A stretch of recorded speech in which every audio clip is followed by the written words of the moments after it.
காட்டுக்குள்ள ஒரு குளம் இருக்கு. அதோட பேரு கருப்பு குளம். ஏன்னா அதுக்குள்ள இருட்டுல மட்டும் தெரியற ஒரு பேய் தவளை இருக்கு. அது குளத்துக்கிட்ட வர்ற யாரை பார்த்தாலும் குர்ன்னு சத்தம் போட்டு எச்சரிக்கும். அதனால காட்டுல உள்ள மிருகங்க எதுவும் அந்த குளத்து பக்கமே போக மாட்டாங்க. ஒரு நாள் ராத்திரி பயங்கரமா இடி மின்னலோட மழை பெஞ்சிட்டு இருந்துச்சு. அப்போ ஒரு குட்டி மான் தாகத்துல அங்க வந்துருச்சு. அதுக்கு அந்த கதையெல்லாம் தெரியாது. மான் தண்ணிய குடிக்க போன நேரத்துல குளம் முழுக்க அதே சத்தம் குரு.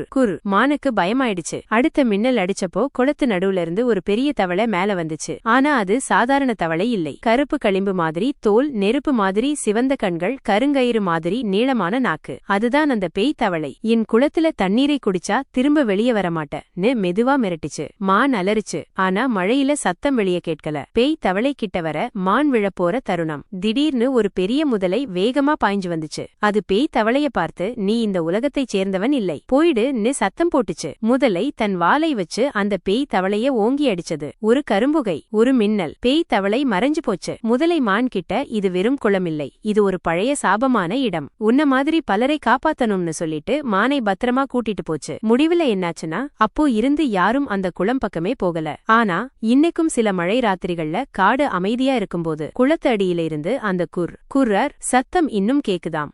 லைக் பண்ணுங்க, ஷேர் பண்ணுங்க, சப்ஸ்கிரைப் பண்ணுங்க.